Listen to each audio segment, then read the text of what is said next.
ఈ కాలంలో మనుషులకు టాలెంట్ లేక వెనుకబడతలేరు, కళలు లేక వెనుకబడతలేరు, కష్టం చేసే కెపాసిటీ లేక వెనుకబడతలేరు. కానీ ఫోకస్ని ఒక పని మీద పెట్టలేక వెనుకబడిపోతున్నారు. ప్రతిరోజు మన అటెన్షన్ ఫోన్ వల్ల, రీల్స్ వల్ల, ఓవర్ థింకింగ్ వల్ల, డిస్ట్రాక్షన్ వల్ల స్ప్లిట్ అవుతుంది, చీలిపోతుంది. దాంతో రోజంతా బిజీగా ఉంటున్నామని మనకు అనిపిస్తుంది, కానీ జీవితంలో ప్రోగ్రెస్ మాత్రం చాలా తక్కువ ఉంటుంది. ఈ సమస్య ప్రతి ఒక్కరిని ఇన్ఫ్లుయెన్స్ చేస్తుంది. స్టూడెంట్స్ తన స్టడీస్ మీద కాన్సన్ట్రేషన్ చేయలేకపోతున్నారు ఈ ప్రాబ్లం వల్ల. ఎంప్లాయీస్ తన ప్రొడక్టివిటీని తగ్గించుకుంటున్నారు, తన పని మీద కాన్సన్ట్రేషన్ కరెక్ట్ చేయలేకపోతున్నారు వాళ్ళు కూడా. యువత కన్సిస్టెన్సీ మెయింటైన్ చేయలేకపోతున్నారు. ఫ్యామిలీస్ ఫోన్ అడిక్షన్ వల్ల ఎమోషనల్ డిస్కనెక్ట్ అవుతున్నారు ఫ్యామిలీ మెంబర్స్ తోటి.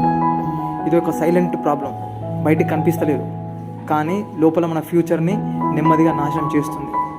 మనం చాలా ఎక్కువ ఫోన్ యూసేజ్ చేస్తున్నాం, రోజుకు గంటల కొద్దీ స్క్రోలింగ్ చేయడం చేస్తున్నాం. Instant dopamine addiction, short videos వల్ల పేషెన్స్ మరియు కాన్సన్ట్రేషన్ తగ్గిపోవడం జరుగుతుంది. ఓవర్ థింకింగ్, పని చేయడం కంటే మన ఊహల్లోనే ఎక్కువ జీవించడం జరుగుతుంది. ల్యాక్ ఆఫ్ డిసిప్లిన్, సరైన స్లీప్, ఎక్సర్సైజ్ రొటీన్ లేకపోవడం. Too much information but less action. చాలా కంటెంట్ చూస్తాం కానీ యాక్షన్ మాత్రం చేయం.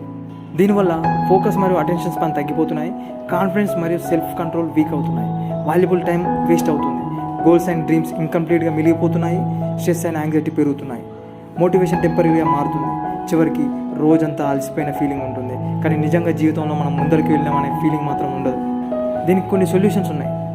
స్ట్రాంగ్ మార్నింగ్ రొటీన్ బిల్డ్ చేసుకోవాలి, వాకింగ్ చేయాలి, మెడిటేషన్ చేయాలి, ఎక్సర్సైజ్ చేయాలి. ఇలాంటివి ఏమైనా చేస్తే దాన్ని మనం కొంచెం తగ్గించవచ్చు. ఒక స్కిల్ మీద డీప్ ఫోకస్ పెట్టాలి, రోజు చిన్న కన్సిస్టెన్సీ కూడా పెద్ద రిజల్ట్ ఇస్తుంది. ఒక పని మీద కాన్సన్ట్రేషన్ చేయడం నేర్చుకోవాలి, దానివల్ల మనకు చాలా ఉపయోగాలు ఉంటాయి. అది మనల్ని ఏదో ఒక రోజు మనల్ని ముందరికి తీసుకుపోయే ప్రయత్నం చేస్తుంది. సింపుల్ డిసిప్లిన్ ఫాలో అవ్వాలి, కాంప్లెక్స్గా చేసుకోవద్దు లైఫ్ని. టెంపరీ మోటివేషన్ కన్నా డైలీ రొటీన్ అనేది చాలా powerful. Consume less, create more. Scrolling తగ్గించి మీనింగ్ఫుల్ యాక్షన్ చేయాలి. నీ జీవితాన్ని డిస్ట్రాక్ట్ చేస్తుంది పరిస్థితులు కాదు, నీ అన్కంట్రోలబుల్ అటెన్షన్.